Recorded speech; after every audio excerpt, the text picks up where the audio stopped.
তাই আর সব সময় জানবেন যেটুকু দেবেন সেটুকু আবার সুদ সমেত ফিরে আসবে। এটাই সঠিক জায়গা দানের। নাম শুনুন আর দান দিন আর প্রাণ ভরে নাম গান। রাজা গাইছে, আমরা গাইব সবাই মিলে। হরি বলো রে, বাহু তোলো রে, একটু করা যাবে? হোক না, এই বাহু তুলে জোর সে বলো, প্রেম সে বলো। তাহলে আপনারা কি বলবেন শিখে নিন, শুনে নিন মন দিয়ে। হ্যাঁ, আপনারা যান, চারিদিক দিয়ে ঘিরে ধরুন, পালাতে না পারে। রাজাও ভজছে, আমরাও ভজবো, চলুন সবাই মিলে। দেখেন, শিখে নিন, আমার ভাই শিখিয়ে দিচ্ছে, শুনুন তারপর বলুন। এই বাহু তুলে জোর সে বলো, এই প্রেম সে বলো। পারবেন?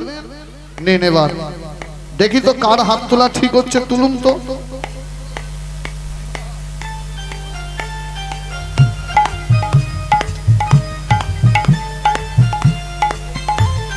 এইদিকে একজনের হয়েছে, দেখি মামা। না, গৌরীর হাত এরকম থাকে, এরকম থাকে গৌরীর হাত। আপনার মাথায় যদি ঝোড়া দেওয়া হয়, ঝোড়াটা ধরবেন কি করে? এই যে, এই দেখুন, ভক্তের সাধনা যখন বাড়ে ভগবানের কৃপার ঝুড়ি মাথায় পড়ে। নিন সবাই মিলে এবার বাজাতে পারে। যারা দূরে বসে আছেন নিন সবাই।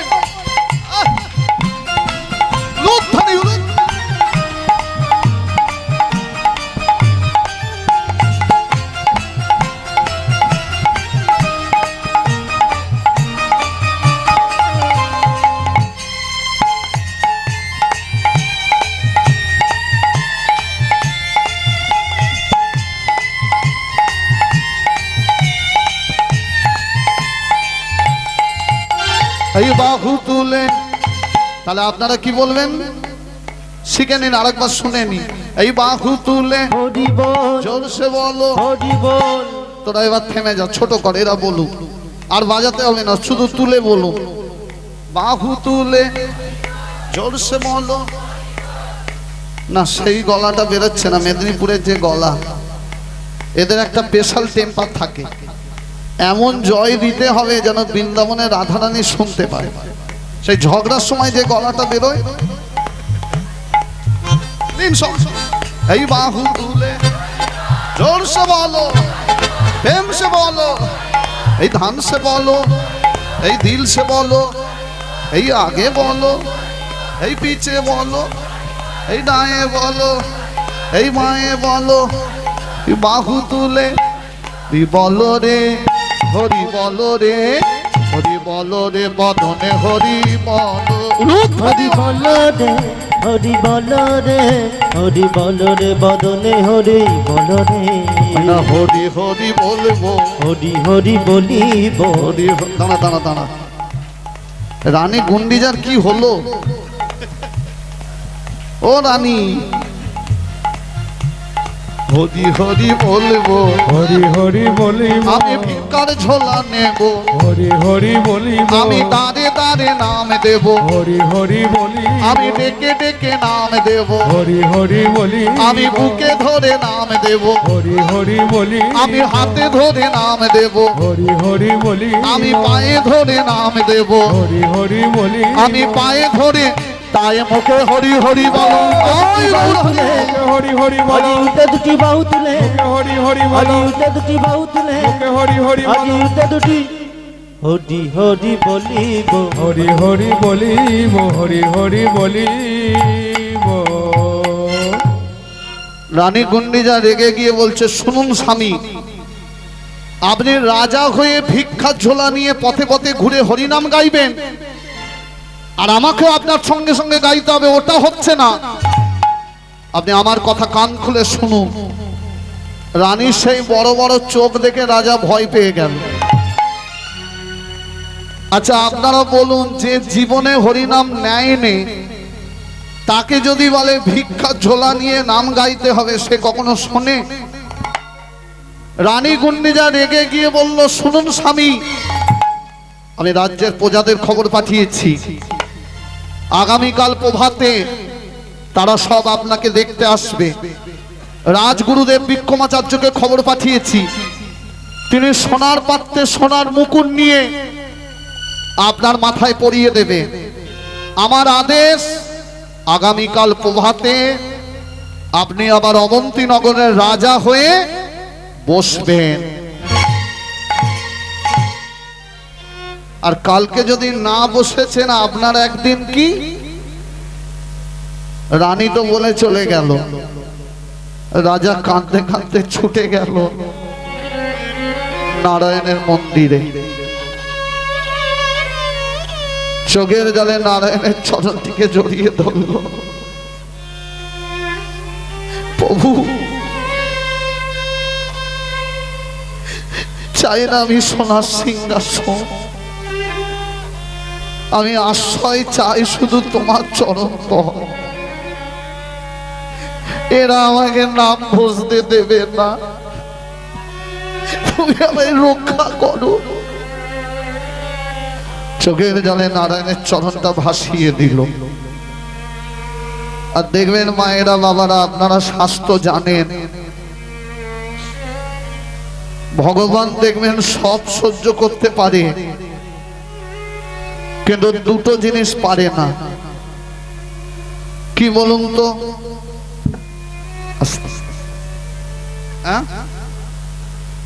ভগবান সব সহ্য করতে পারে, দুটো জিনিস সহ্য করতে পারে না। কি? বাহ, অহংকার আর চোখের জল। এই যে দেখুন, আপনারা বসেছেন কোথায়? ছেঁড়া চর। আমি কত জায়গা তো কীর্তনে যাই মা, কত মানুষ দেখি, এই অহংকারটা একটু মেয়েদের বেশি। যদি বলেন আসলে কীর্তন হচ্ছে শুনতে যাবি, বলে গেলে তো মাটিতে বসতে হবে, ছেঁড়া চট, গায়ে ধুলো লেগে যাবে না? আর আমাকে এত সুন্দর দেখতে, কিন্তু বোকারা জানে না, যেখানে বসতে তোমার লজ্জা লাগছে, যেখানে ধুলোর ভয়ে বসতে চাইছো না, এমন একটা দিন আসবে, সেদিন তোমাকে ওখানেই মিশতে হবে। মাটির দেহ মাটি হবে, পুড়ে হবে ছাই, এ দেহ পচা দেহ, গরব কিসের ভার? গরব কিসের ভার? তাই কোনোদিনও রূপের অহংকার করবেন না। এই যে আপনাদের কপালে চন্দনের ফোঁটা দিয়েছে না, ঠাকুর মশাই দিল নাকি? সবাই নিয়েছেন তো? কত জায়গাতে গানে যায় মা, কত মেয়েরা, বললাম না এই রূপের অহংকারটা ছেলেদের নেই, মেয়েদেরই বেশি। চোখ যেই চন্দনে ফোঁটা দিতে যায়, ঠাকুর মশাই কানে কানে বলে দেবেন না, এত সুন্দর সেজে এলাম, ফোঁটা দিয়ে খারাপ করে দেবে। কিন্তু ওরা জানে না, যে ফোঁটা নিতে আজকে লজ্জা লাগছে, যে ফোঁটা নিতে আজকে তুমি মানা করছো, জীবনে এমন একটা দিন আসবে, সেদিন ওই ফোঁটা দিয়ে সাজিয়ে তোমার শ্মশানে নিয়ে যাবে। দেবে না মা? কোথায় রইল দামি দামি ক্রিম, কোথায় রইল ফেস পাউডার? সেদিন সাজ হবে এই চন্দনেরই ফোঁটা। সেদিন যদি কেউ সাজিয়ে নাও দেয়, তোমার গর্ভের মেয়েটা কাঁদতে কাঁদতে এসে বলবে, মাকে তো নিয়ে যাচ্ছিস, একবার শেষ সাজানোটা সাজাতে দে। তাহলে কিসের এত অহংকার? কোনোদিনও অহংকার করবেন না। রূপের অহংকার, টাকার অহংকার, বাড়ি গাড়ির অহংকার, সবসময় জানবেন রাত্রিরে ঠিক হলো রাজা হবে, আর সকালে ঠিক হলো বনবাস। কে বলুন তো? ভগবান রামচন্দ্র। তাহলে রামচন্দ্র ভগবান হয়ে তাকে যদি বনবাসে যেতে হয়, তুমি আমি তো সামান্য।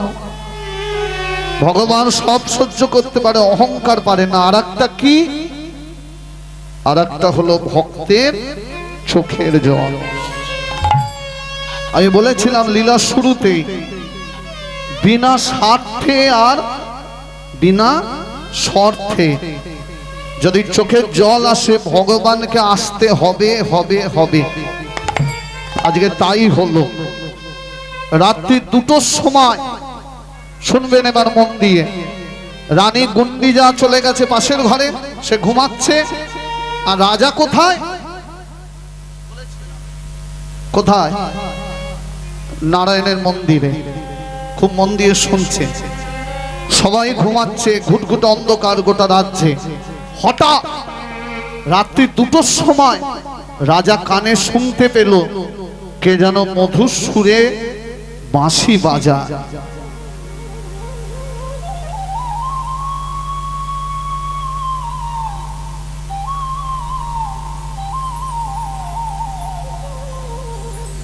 কে এমন মধুর সুরে বাঁশি বাজায়?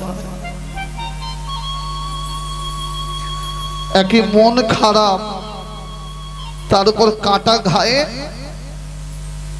যার হয় সে জানে। এত অপূর্ব বাঁশির সুর কে বাজা?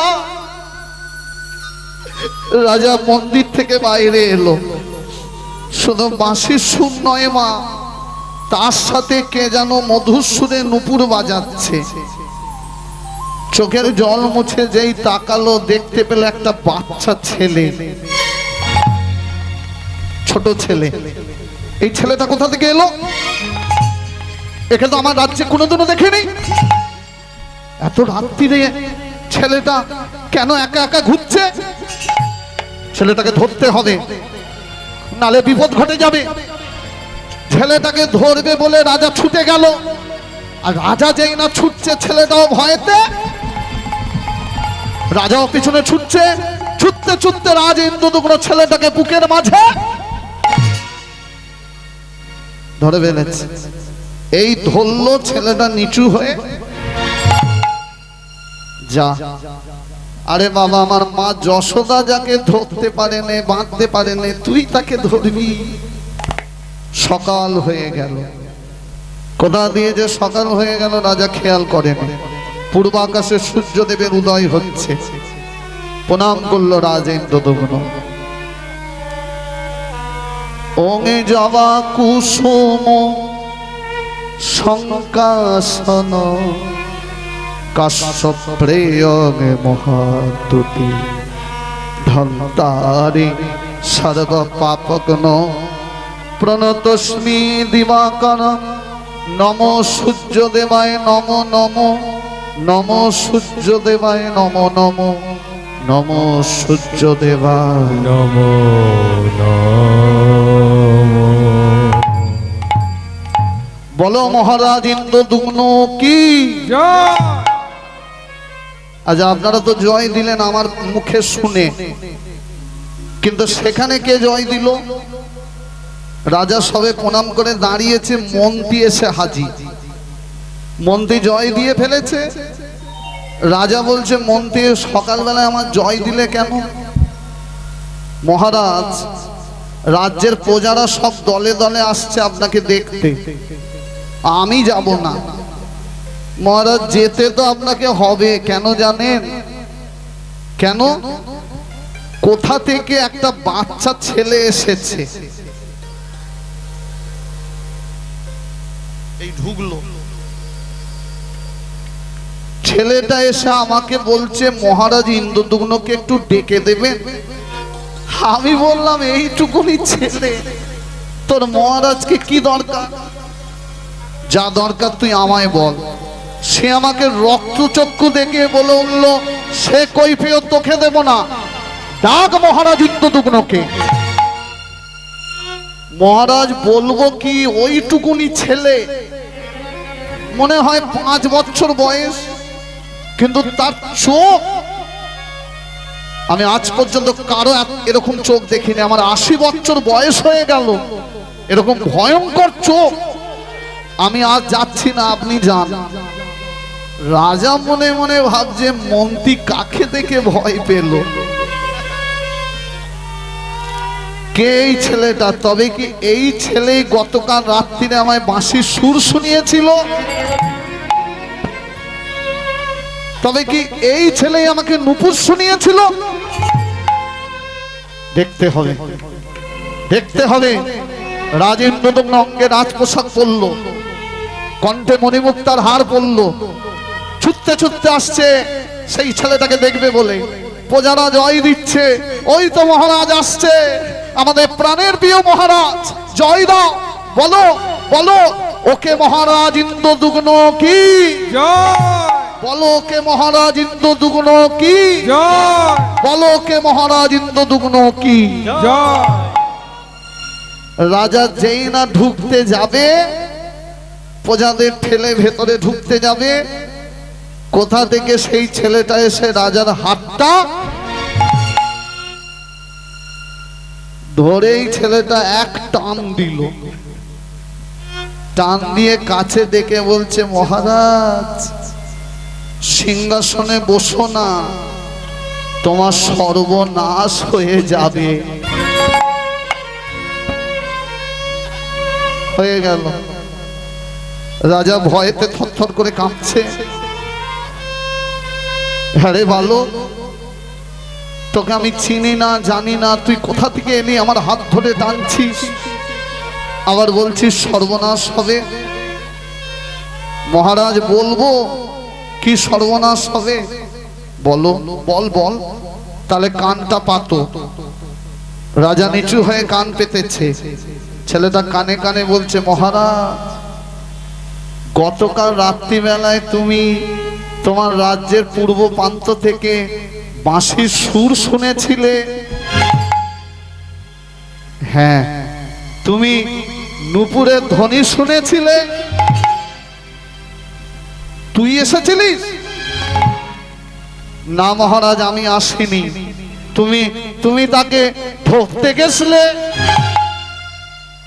তুই জানলি কি করে?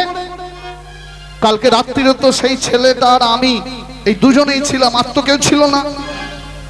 তার মানে তুই এসেছিলিস? না মহারাজ, আমি আসিনি। কে এসেছিল জানো? তুমি মিছেই তার পিছনে ছুটে গেলে, আর তোমাকে দেখেই ছেলেটা ভয়েতে পালিয়ে গেল। সে তার মনের কথা তোমায় বলতে এসেছিল। কে এসেছিল? সকালবেলা রাস্তা দিয়ে কাঁদতে কাঁদতে যাচ্ছিল, আমাকে দেখতে পেয়ে মনের কথা বলেছে, আর আমাকে বারবার বলেছে আমি যেন তোমায় বলে দিই, তাই বলতে এলাম। কালকে কে এসেছিল জানো? শুনবে? কে? শোনো তাহলে। তোমারও প্রাণেরও ঠাকুর। কে? তোমারও প্রাণেরও ঠাকুর নীলে মাধব নাম। তোমার প্রাণেরও ঠাকুর নীলি মাধব নাম। তোমারও প্রাণেরও ঠাকুর কি নাম? নীলে মাধব। লুধ্বনি মায়েরা হরি বল।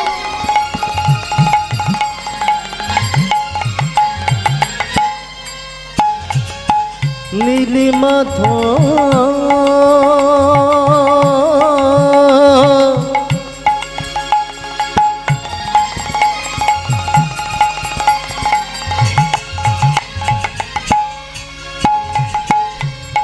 ও সে নীল মাধব।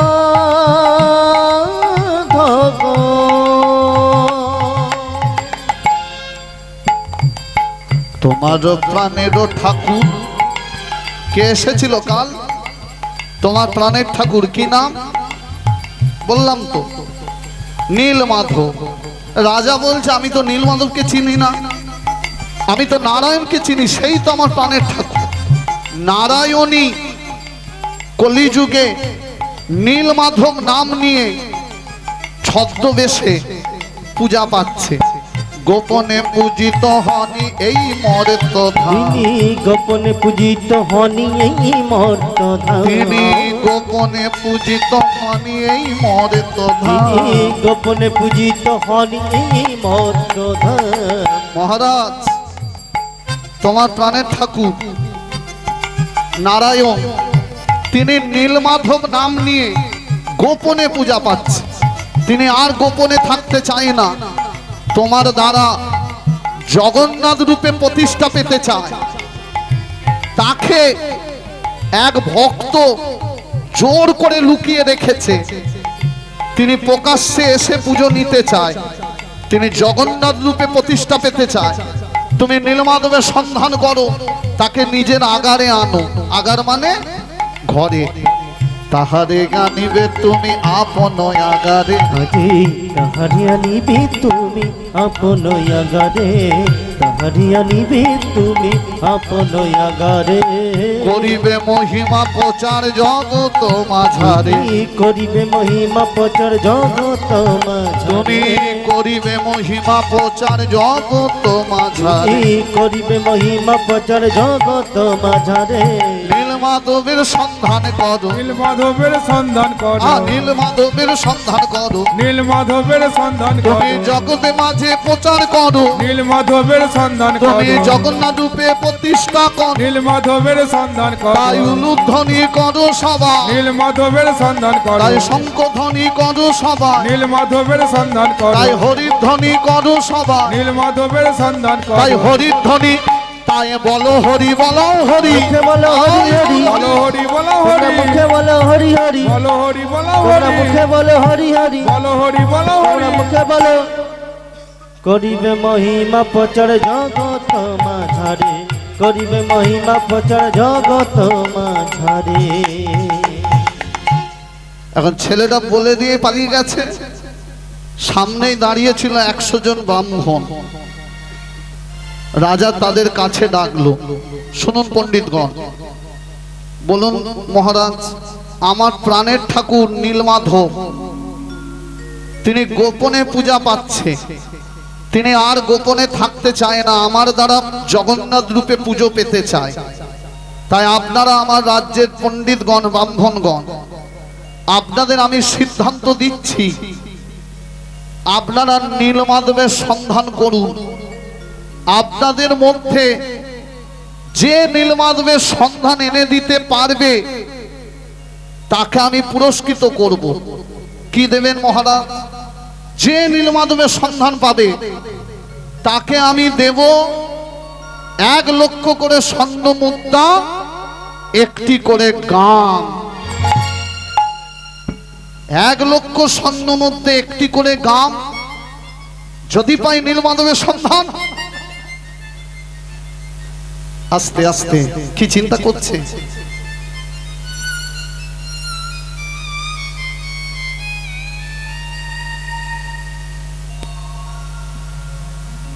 চিন্তায় পড়ে গেছে।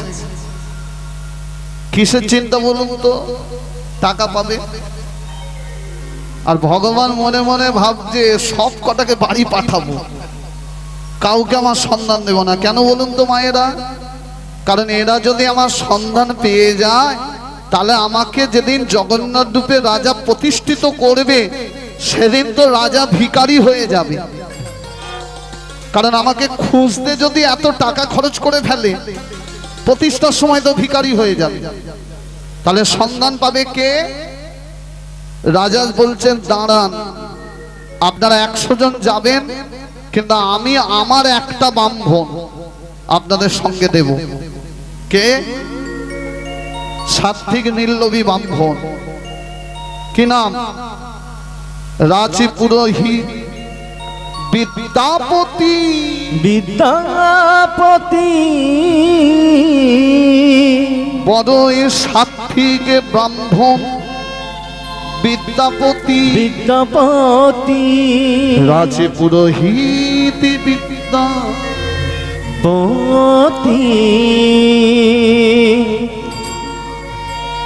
এই দেখুন মা, আপনাদের এখনো সাত্বিক নীললোভী ব্রাহ্মণ বসে আছে, আর সেখানেও বিদ্যাপতি। বিদ্যাপতি ছুটে এসে বলল, মহারাজ আমি যাব না। কেন? আপনি একটা বাজে কথা বলেছেন তাই যাব না। মহারাজ বলছে, আমি আবার বাজে কি বললাম? বলে, আপনি বলেছেন একটা বাজে কথা। কি? যে নীলমাধবের সন্ধান পাবে সে পারিশ্রমিক পাবে। বলেছে না, 1 লক্ষ স্বর্ণ মুদ্রা আর একটা করে গাম। এই জন্যই আমি যাব না। আমি যেতে পারি একটা শর্তে। কি শর্ত বলুন? আমি যদি নীলমাধবের সন্ধান পাই আমি কোনো পারিশ্রমিক নেব না। কেন নেবেন না? আরে বাবা, নীলমাধবের সন্ধান যদি পাই সে তো পূর্বজন্মের ভাগ্যের গুণে পাবো, আর ভগবানকে পেতে টাকা নেব, এ পাপ আমি করতে পারবো না। ধন্য সাত্বিক ব্রাহ্মণ, ধন্য আপনার ভক্তি। আজকে আপনি প্রমাণ করে দিলেন আপনি সাত্বিক এবং নীল-লোভী। যান, আপনাকে কোনো টাকা নিতে হবে না। তাহলে সন্ধান পাবে কে? বিদ্যাপতি। যে শুরু হলো নীলমাধবের সন্ধান। 100 জন ব্রাহ্মণ পিছনে, সবার আগে বিদ্যাপতি। বিদ্যাপতির মুখে কি নাম? শুরু হলো যাত্রা। আজ শিখ দিশি হরি বলে শুভ যাত্রা কইলা, হরি হরি বল। উলুধ্বনি দেবেন মায়েরা, হরি হরি হরি বল, হরি বল, হরি হরি বল, হরি বল,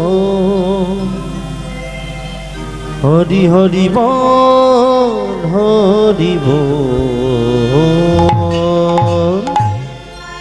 শোনো, এবার জগন্নাথ প্রতিষ্ঠিত হবে, শাঁখ বাজাবেন, উলু দেবেন। শাঁখ এনেছে ওই তো।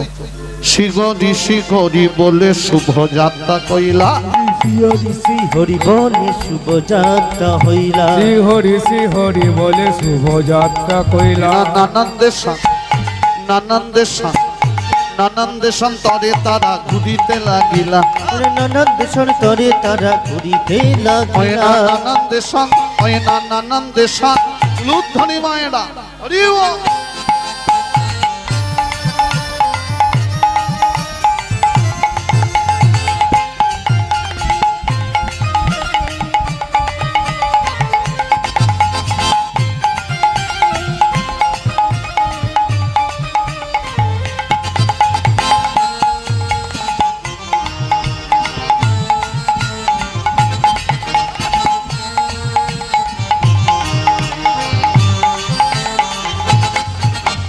নানান দেশান নানান দেশান নানান দেশান তরে তারা ঘুরিতে লাগিলা, আজি নানান দেশন তরে তারা ঘুরিতে লাগিলা। নানান দেশান তরে তারা ঘুরিতে লাগিলা।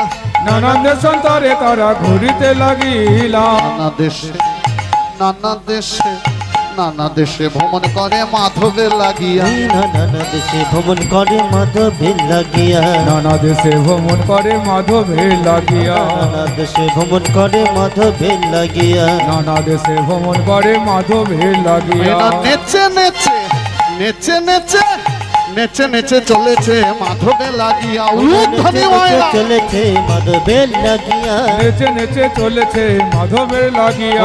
নেচে নেচে চলেছে মাধবের লাগিয়া।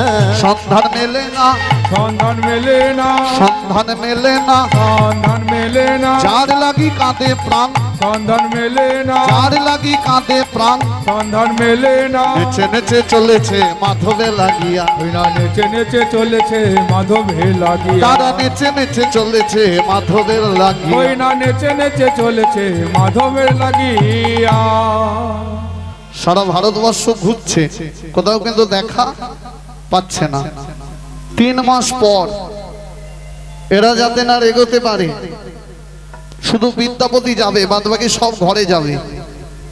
তাই ভগবান কি করছে? বৃষ্টি পড়ছে নাকি?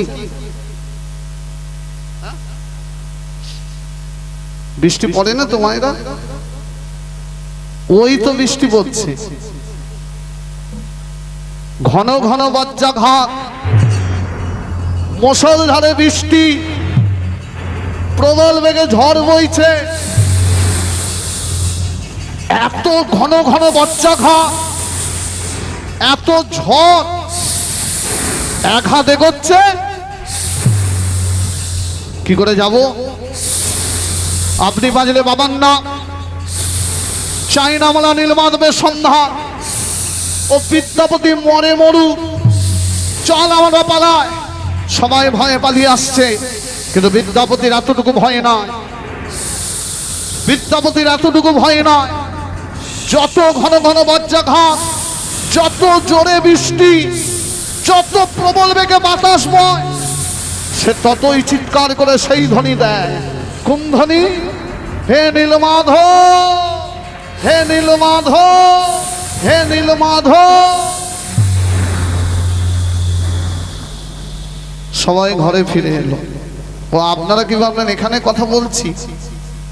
না, সেখানে এত বৃষ্টি হলো কেউ যেতে পারলো না। মহারাজ আমরা ফিরে এসেছি, আমার মাধব পাইনি মহারাজ, প্রাকৃতিক ঝড়ের ভয়ে আমরা পালিয়ে এসেছি। আমি কি বলেছি নীলমাধব না আনলে ঘরে ঢুকতে দেব না? যান আপনারা যে যার ঘরে যান, চেষ্টা করেছেন এতে আমি খুশি। কিন্তু সবাই ঘরে যেতে যাবে, রাজা পিছন থেকে ডাক দিল, দাঁড়ান। বলুন মহারাজ, আপনাদের সবাইকে দেখছি কিন্তু আমার রাজপুরোহিতকে তো দেখতে পাচ্ছি না। মহারাজ বলবো কি, এত প্রাকৃতিক বিপর্যয়, নিজেদের বাঁচাতে গিয়ে তার কথা। আপনারা 100 জন ব্রাহ্মণ, একটা ব্রাহ্মণকে বাঁচাতে পারলেন না, এর শাস্তি আপনাদের পেতে হবে। লোভে পাপ, পাপে কি? আপনাদের আমি কারাগারে বন্দি করে দিলাম। তাহলে 100 জন ব্রাহ্মণ কারাগারে ঢুকে গেল। ভগবান মনে মনে বলছে কিছুদিন কারাগারে থাক, তারপর তোদের বাইরে বার করব। কিন্তু বিদ্যাপতি কোথায়? এইবার দেখুন মায়েরা, এবার সবার কাছে অনুরোধ, বসে যান মা।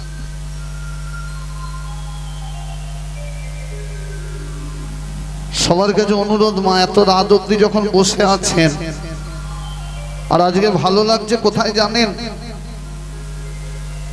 আমাকে কমিটির এক দাদা ভাই বলছিল 8:30টার পর নাকি লোক থাকে না। আমি কেন? বলে সব বাঙালি তো খায় আর গিয়ে। যাক, আমি বললাম ঠাকুরকে জানালাম যে লোক না থাকে না থাকে, তুমি অন্তত থেকো। কারণ সারা বছর 250 দিন আমি কীর্তন গাই আপনাদের আশীর্বাদে। শুধু তো ভক্তদের জন্য গিয়ে গেলাম, একদিন না হয় ভগবানকে প্রাণ খুলে শোনাবো। যাক, এত রাত্রিও আপনারা বসে আছেন, আর বিনীত নিবেদন, যারা বসে আছেন একটু লীলাটা এবার শুনবেন। আসল জায়গা এই ঢুকছে বিদ্যাপতি। কোথায় ঢুকলো? 3 মাস পর গভীর জঙ্গলে ঢুকে গেছে। আপনারা জানেন, এই আপনাদের ঘরের কাছে ওনারা বাস করেন। কারা সব বলে দেবো, লীলাটা শুনুন। গভীর জঙ্গলে ঢুকে গেল, চিন্তা করছে তবে কি হিংস্র জন্তু জানোয়ারের খাদ্যবস্তু হয়ে যাব। 3 মাস হলো জঙ্গলে হারিয়ে ফেলেছে রাস্তা।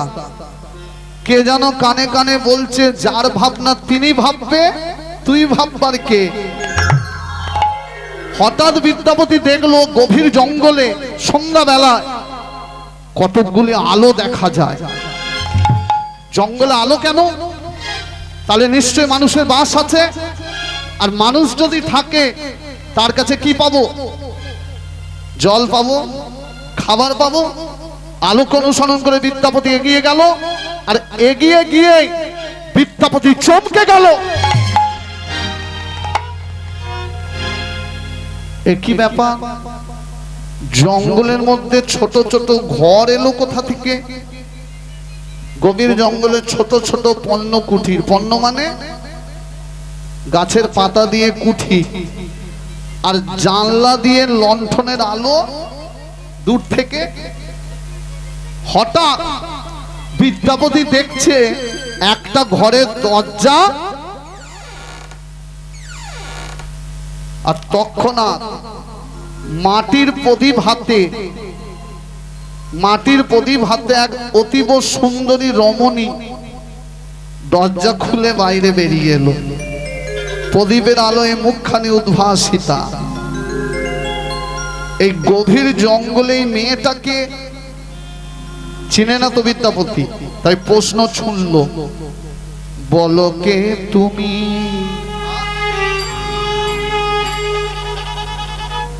এই গানটা একটু শুনবেন সবাই, ক্লাসিক্যাল গান, আর একটা বড় তালও বাজছে। যারা গান বাজনা শোনেন এইগুলো শোনার তাল। আর এটা আমার গুরুদেবের নিজের লেখা গান। এখন অনেক কীর্তনীয়া জয় জগন্নাথ গায়, সবাই এই গানটা গায়, কিন্তু এটা লিখেছেন আমার গুরুদেব নিজে, সুরও ওনার নিজে। আজ থেকে 17 বছর আগে হাতে ধরে